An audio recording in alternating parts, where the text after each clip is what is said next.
All right, folks, welcome back to Midwest Long Range and a long overdue BS at the Bench session. No special guests, just the two of us today. But it's been, we've been taking kind of a breather. It's been a minute. I've been churning out some videos, but we had some new builds going on. The Tika build, the NRL Hunter build that's sitting over there behind you. I did quite a bit of filming with this. I don't know when everything will release. I know I teased this in a short that's already out, and then I did kind of a review video. I filmed it today. That'll probably be out by the time this comes out. Yep. So, it's kind of been taking a break from shooting matches even. Last season was a big season. I don't know how many matches you shot. I figured it up. I had to count what was on practice score. 26, I believe. Yeah. I counted what was on practice score, but then there were matches I didn't sign up for that I just showed up to. Yep. Where they didn't pop up on my practice score. And then there were matches that didn't have a practice score set up and all that kind of stuff. So I was right around 26 to 28. Yeah, somewhere in there, yeah. I picked up a couple of last-minute ones at the end of the year. Yep. And pretty well took the month of February almost completely off. Yep. I can't remember. Kirk Burkhead's NRL Hunter match. January. That was January. Yeah, so I didn't shoot a single match in February. And that was the only match I shot in January. Yep. Me and you got up to Gadsden a time or two, December, January time frame. That's right. Yep. That's right. Yeah. But it, that's a lot of matches for people who work full-time jobs, who have families and outside responsibilities and just stuff. So taking a breather. One thing I know I've been working on is I've been taking a few classes with some really good shooters, trying to work on becoming a better shooter. Yep.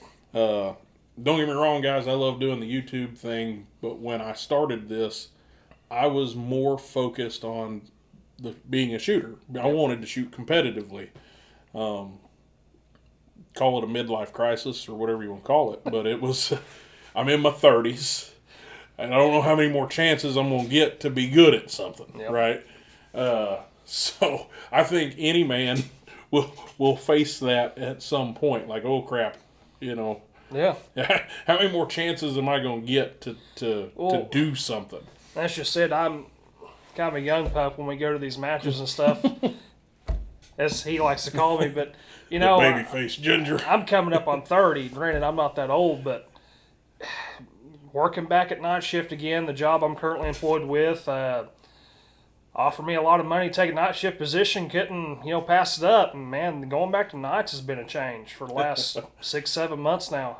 Well, they ain't seen you in no videos since last summer. Don't see me around. It wasn't because he ran me off. Well, it's hard anymore. And then, even my job has ramped up quite a bit. I'm sure anybody watching this, if you work in industry or any manufacturing, industry, especially, we can't find help anywhere. Material. So everybody's being overworked and stretched thin, and it's just tough. And now I talk as if 30. I'm not. Well, I'm 30, just about to be 34, and I'm not old by any means. And there's guys out there who are kicking ass and taking names who've got me whooped in age. But, there's some other circumstances, just a lot of stuff going on. So I don't know how many more chances I'm going to get to really devote myself to being good at something. That's kind of what I don't really feel like I'm good. I just want to get better. Something I'm really having to face the facts with. And I was going to comment, talking about lifestyle changes. I don't have kids. I'm not that old. But certain medical things, I don't want to, get on a soapbox and cry about my personal life, but I've had some feet trouble. Was born flat-footed.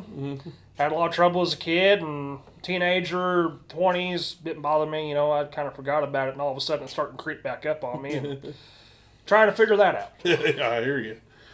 But aside from all that, it's not like I've been sitting idle in the background either, though. As you can see, we've got the Voodoo 360. The same Voodoo I shot all last season. The same one I've been touting around. That Kenny down there at Desert Precision Gunworks, he barreled it for me with that 24-inch Krieger. But it's lived many lives at this point. Weekly, different stocks. Well, the thing is, though, as far as competitively shooting, last season I didn't change the rig. Yeah, no. Last season it was the 360, the Krieger, the Timony trigger. None of that's changed. But then last season we were running, we started the season on a Foundation MG2. Yep. Went through a couple different optics. I think I was using like the Ride-On 7 Conquer 3-24 when I started the season. Went to the Maven for a little bit. And then Night Force. Went to the Night Force and just ran Night Force the rest of the season. Yep. Kind of got tired of lugging around a 22, 23-pound gun, something, whatever it was. And I put it in a Manners PRS 1 early in the season. I think we'd only shot a few matches by that point. Probably. And because that was about the time L3I released the Zero Sucks mag. Yep. And shot the whole season on the Manners and everything. The gun was weighing about 15 pounds. Loved it. It was a nice setup. It did me very well. It highlighted some things I was doing wrong, being, at the lighter weight. I fell into it, though, and I had some successes. I had some hard days. It was, there were some good matches and some bad ones, and I think everybody has those. Oh, yeah. But this season's really up in the air right now. Tomorrow, I'm going to go shoot my first match of the season. I'm going to shoot an NRL 22 match in Billings, Missouri, with Ozarks Precision Rimfire tomorrow. Just a small local match. There probably won't be a ton of guys there, but I need to knock the rust off. Yep. Need to kind of knock that rust off. We got the ACC Elite. I don't know that the Voodoo is going to live in it all season. We got some other stuff coming, and it really wasn't meant for that gun. Yep. I plan on the Voodoo going back in the PRS 1. Yep. At some point. And we made some changes to the PRS 1 recently, where I put that weighted arc array. Yes. I got it up from 15 pounds to 18 pounds. The gun balances phenomenal. Yep. But I'm like a terrible little fish that gets a shiny, something shiny. Oh, it's shiny. Squirrel. Boom. And then, of course, I'm running the Apex Rival 4-32 this year. I haven't really said a bunch about what's going on with Apex, but Apex has been growing their sponsored shooter team.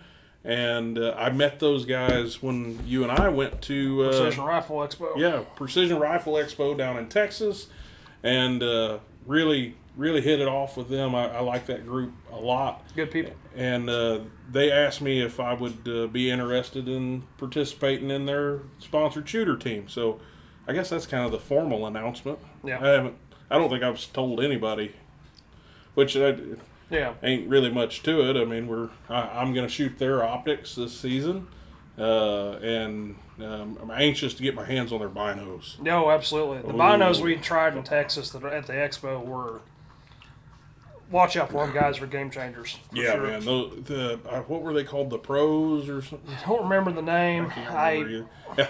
I'm on their sponsored shooter team. I can't remember the name. Well, if I remember right, they've done some revisions and some changes since then, too. Yeah, they were tweaking the reticle just a little bit. So, in case you don't know, these are a 10 power bino? 12. 12 power bino. 12 by 50. 12 by 50 power bino.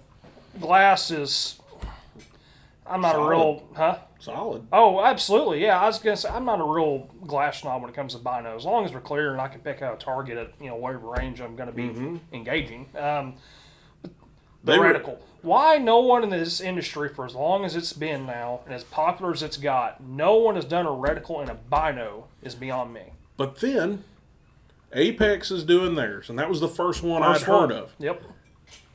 But Bushnell's releasing one at the same daggum time. Well, I've heard talk of some other companies come out with one too. The Match, I think they're calling theirs the Match Pro ED or whatever. And both of them are priced almost identically. Yep. Like right around that $700, $800 mark. Very competitive market then. Yeah. Yeah. So, and I'm not saying this because I shoot for Apex or whatever. The Apex reticle, from what I saw at Precision Rifle Expo, it's got a windage and an elevation, and it has target dot in it. Yep. Which is a big deal to me. I've looked at, you can go on Bushnell's website. They're not hiding it from anybody. Their reticle's shown there.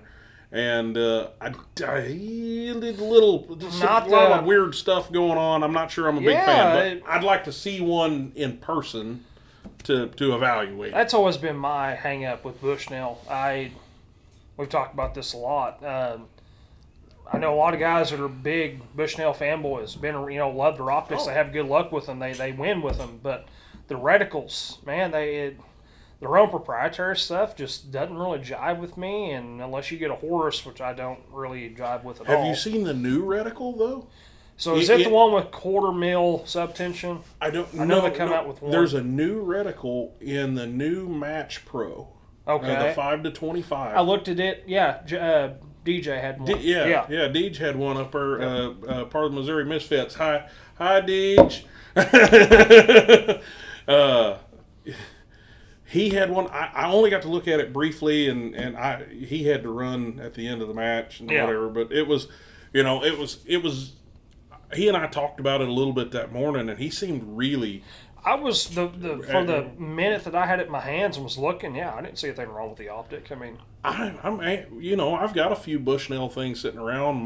My range finding binos are Bushnell. My spotting scopes Bushnell.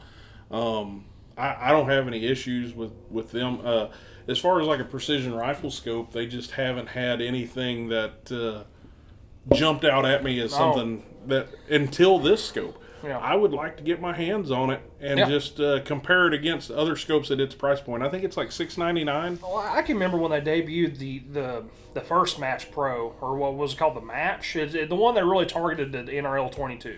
Yeah, the 6-24. Yes, so when they debuted that... It didn't have a zero stop, though. So that's the thing. They debuted it in Georgia, at Arena and Blakely, for the expo, I believe. It was one of the expos I was attending, and I wanted to like that scope so bad, but it had a few key things. It is what it is. I mean, one thing that is shocking me that I didn't know that I'd like is the Baker wings.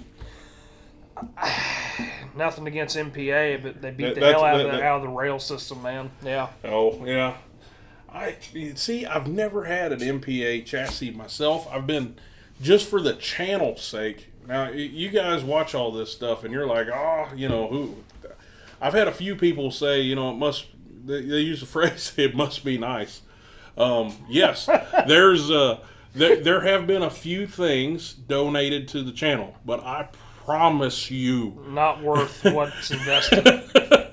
I have bought and paid for the lion's share of what is on my channel. Absolutely. Now, I'm not going to hide it from nobody. That Elite was sponsored to the channel for a particular build. I could be wrong, but is that not your biggest ticket item you got gifted or sponsored with? Yeah. Well, and like they're not sponsoring me as a shooter. They're participating in a build on the channel. And, they were gracious enough to help me out. Yeah. And MDT's been one of my supporters from the get-go. But I went to MDT, and because that was the stuff I was shooting. Yeah. I've had conversations with other companies, but some of them I won't name them, but some of them just they don't need my help. Yeah. That's the thing, right? We're a fairly small channel, and I would argue that, you know, MDT probably doesn't need my help either, but they're gracious enough to help out. And it's, I have no qualms about pushing that chassis because it is that freaking good. It is. We were just talking about this before we turned the cameras on. I'm not a chassis fan. I'm not even really... Sorry, MDT. I'm not an MDT fan. Nothing against their products. I've never jived with any of them. I had no reservations with that thing. Like everything they have changed from the original to the Elite is definitely a step forward. I don't think there's a thing in that I don't like. The thing that caught me was it was like they listened. Exactly. Oh yeah, by far. Adjustable mag catch. Yep. Ways to tighten up the mag well. Adjustable thumb shelf. Thumb shelf. Toolless adjustment on the chassis system. They beefed up the forend because the original ACC had too much flex in it. Yep. Which didn't seem to hurt anybody. No. I mean, shoot, I had that 6.5 Creed Curtis in it in the Premiere for a while.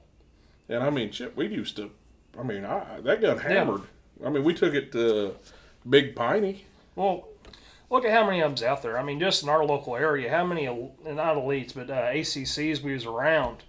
Oh, guys were winning with them. I mean, it's very, very popular. It's definitely got a cult following. And, I know there's a lot of memes and jokes about, like, the stabilization bar in the rear and, you know, just different things. But well, some guys aren't putting them in, but it came in the deal, and I was not going to leave it out. I'm like, the hell with it, we're putting it in there. Josh from Pursuit of Accuracy, he's like, I wouldn't put that in there. I would leave it out. And I'm like, I'm not leaving it out. Maybe it's a stock guy in me, but I think it actually makes it look good. He'll have words about that, yeah. I'm sure. That poor little midget ginger. The meme that comes to mind that just I laugh too hard at is Wind Call Diaries on Instagram. That dude cracks me up. They made a comment about the stabilization bar. You know, they have all this time and money and resource spent in R&D, and it was something to the effect of they spent all this time and money in R&D to get deflection out of their premier chassis they already had on the market. That was a cute little jab at him. It sounds like yet again, not a chassis man, but the MV Pro and the Element, I do, yeah. It's a quality product. Oh, yeah. Well, that's just it, right? It doesn't matter if it's an MDT, an XLR, or even an MPA. They're all high-quality products, precision machined, and guys are winning with all three. Yep. I mean, I think Jake Vibert runs XLR. Yeah. I think Chris Simmons several guys are shooting with MPA now.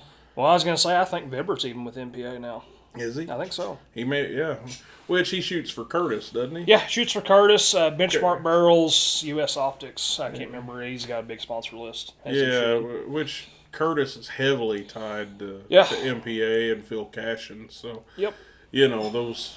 Made sense. It makes sense. The two work together so well. You've been shooting that new Curtis. Yes. Drum roll. Everyone that has waited the 2+ years got kind of bitter over it myself. Chase, if you're watching, I don't mean bad on that, but about damn time, man. Well, he released it that morning. You had it ordered fast. He'd been teasing it as well as Phil Cashin. I even made a comment on one of Phil Cashin's posts on Facebook, and he got a chuckle commented back at me. But I kind of knew through the grapevine something was going to be happening here pretty soon. And soon, I remember. Yeah. I remember the comment you're talking about. It was something like, "Is this just an April Fool's joke?" Well, no. I told him Chase released one teasing it, and then Phil Cashin had one of his personal rifle builds with it, kind of teasing it. And it's just a picture of the breech. You can tell it's a rimfire. And someone made a comment about, it must be the new Curtis. And I said, no, that's just Phil Cashin and Chase Curtis' way of trolling people on Facebook. But you own one now. I put my order in as soon as it dropped. Got it within a couple of days. And you're one of the only people I know that have an actual switch barrel. Yeah, so backstory. I've got one of the, not like first run, but very early Vectors. And I built that rifle with the intent of it being kind of a jack of all trade. Mm-hmm. Got multiple barrels for it. Love it. I have no problems with that action. Everyone's got their own little brand they follow or like to use. If you like Curtis, great. If not, whatever, personal preference. But I personally, I love that action. I've never had an issue with it. It's done me very well.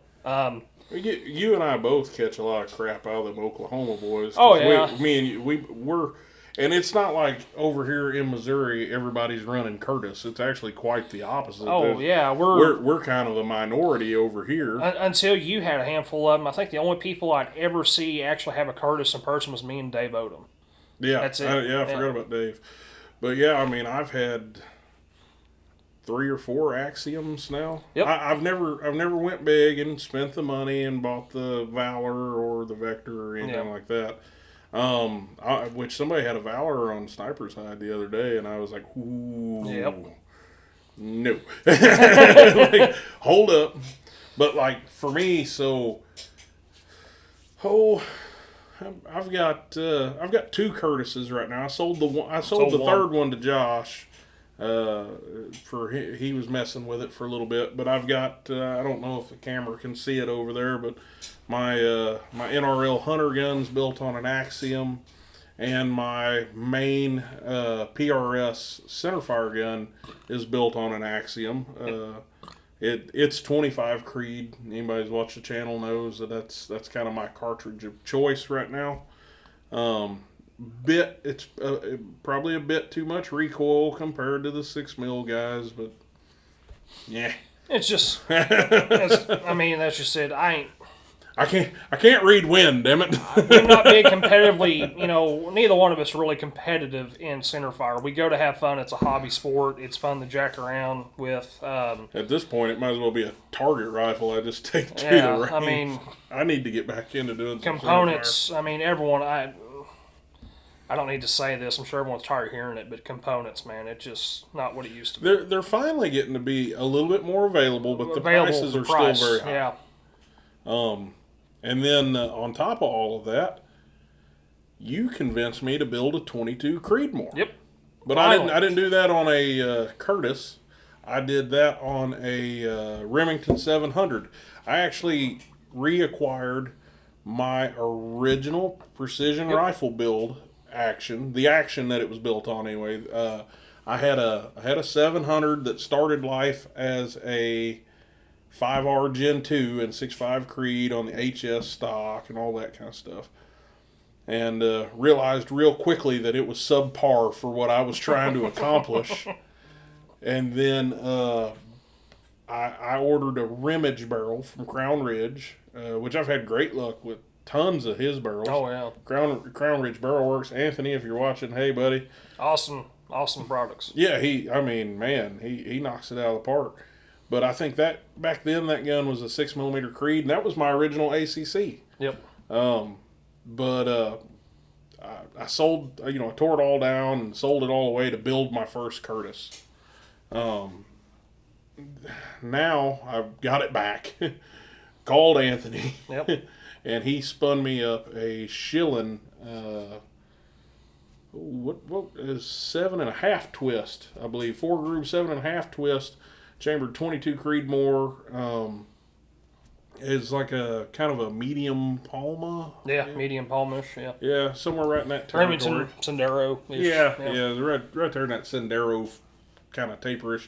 I didn't want something real heavy. We're wanting to shoot coyotes and got it all put together, and Dalton come over and kind of, because I didn't have a seating die yet, and he brought his, and we got to kind of messing around and loaded up 10 rounds. We're going to check the velocity on this thing. We're going to shoot this gun, by God. We were on a mission. I strapped the magneto speed on there, which we put the barreled action in your old Gunworks Verdict that I bought. Get it all settled in there, and I'm setting the magneto speed up. Let me paint the picture. Jesus Christ. I'm setting the magneto speed up, and Dalton looks at me. He looks over and he goes, "Yeah, it looks pretty good." I'm like, "Yeah, it's pretty close." Yeah. It was. I wasn't setting him up for this by any means. Yeah. So we kind of mess with it, and we get it out there, and we fire the first round. First round goes off high a target. And I'm like, man, that was really odd. Yeah, it was kind of odd. And we're looking at whatever. We jacked the round. It didn't read, and we're kind of messing with it. Well, we'll try one more. Bolt that motherfucker shut and sent the round. And apparently what I had done is bounced the round off the end of the magneto speed, and the second round was far less friendly than the first one. And it lined up on a collision course. If I can think about it, I'll put the picture in here with this in the editing. On a collision course with the downrange GoPro. And we got our first kill with the 22 Creedmoor. Shooting a 77 grain TMK backed up with, we're shooting what, H4350? Yep. Yeah. I watched the GoPro go. I sat there for a minute and I said, shit. I turned around and looked at Dalton with a kind of look on my face. I'm like, I just hit the fucking GoPro. If you want like real time understanding of what happened, go back to my shorts, not my shorts, but the YouTube shorts. Go on there. It says it. All you gotta do is look for it. It's a few videos back, but yeah, that was real time as we actually accomplished this little ordeal. But that's that was trying to film a video. It was bound to happen, man. How we never done it before now, I'll never know. 170 something videos by the time I filmed that one, and I'd never hit the freaking downrange camera.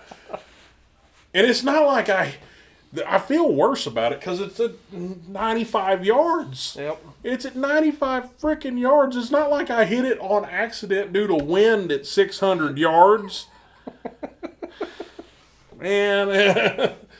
But the worst thing about it is the whole time I'm like, I hit the GoPro. Oh, crap. Whatever. Not realizing the magneto speed was also in the mix. That second shot annihilated the magneto speed as well. It looks fine. It's sitting over there on the rack. But the bayonet sensor 2 is She reads no more. Yeah, she just said, no bayonet sensor 2. Bayonet sensor 2. Error. All right, so that's so be expecting some 22 Creedmoor content coming. There'll be some 6.5 Creedmoor content with the NRL Hunter rig. Plan on making a Hunter match at some point or another. I wanted to make Isaiah Curtis's match this month, but I don't think I'm going to be able to make it. I got too many matches. I know I won't. I ain't got a barrel yet. So. Yeah, I've been working with. I say working with. We've been talking with some of the other match directors from last year's Midwest Long Range Rimfire Series. If any of you follow the Facebook group or have been wondering what's going on with that, essentially, we're not going to run the series this summer. Yeah. We had a great series last year. Lots of participation. Thank you to all the guys Absolutely. who came out and took part in that. And we're not done. It's not like It's not that we're not doing it again. I'm working with some match directors, Dalton included. We want to do some outlaw matches this summer just to kind of keep some stuff going. But we're really working on some stuff for the fall and winter seasons. More or less, try to get uncongested. There's so much stuff going on. There's so much stuff throughout the spring, summer, early fall that it's hard to make it all work for everybody. And we want to do something genuinely different. Absolutely. Genuinely different. So with that being said, I don't want to give away too much because it's still very much so in the works. And, it's not like it's a big secret or nothing. Right now, I don't know about you, but I really don't know what it's going to look like yet. Yeah. No, we're really kind of working on it. Yep. So without saying too much, I don't want to say something, get your hopes up, and then not deliver, is what it really comes down to. So, keep an eye out. We will be back. We will be bringing the series back, but it will be in the fall. So, with that, what are we doing this spring and summer? What is Dalton Cassidy's shooting goals? Well, as we mentioned earlier, I got the new Curtis rimfire conversion. So far, loving it every bit. More or less just getting more acclimated to that system. Not that I really haven't already, just really getting dialed in with it, I guess I should say. And I might kind of pick and choose which matches I go to. Not that any of them around here that I wouldn't want to go to, but matches I've struggled with in the past, I'm going to try to take more serious. Really make an attempt to get down there to those and better myself with them. Yeah, just kind of get back in the mind frame of what I'm doing. My goal is simple.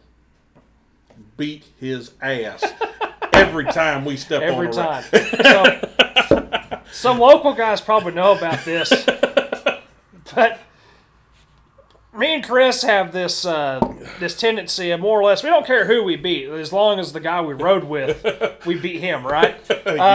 Me and Chris went toe-to-toe several times last year of swapping that spot, and it always worked out perfect because it was only within 1 or 2 points of each other. Generally 1 point. And we did the times where we were split pretty decently. We didn't really count those, but we got a lot of 1-pointers. Just aggravating. A lot of 1-pointers, you know.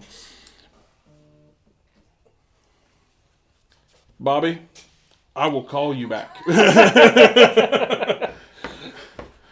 Matter of fact, you know what, the hell with it. Bobby. What's going on? I'm filming BS at the bench, and now you're officially on BS at the bench. So, and I'm holding you close enough to the microphone that we will hear you. You went quiet. Why did you go quiet? Hello? Hello? Yeah. But, can I call you back here in just a minute? We're going to wrap this up. Yep. All right, man. See ya. Bye. Got Bobby on BS at the bench. But, guys, I appreciate everybody hanging in there with us tonight. Batteries are going dead. I can see it. And I appreciate you. Come back and see us next time. BS at the bench right here on Midwest Long Range.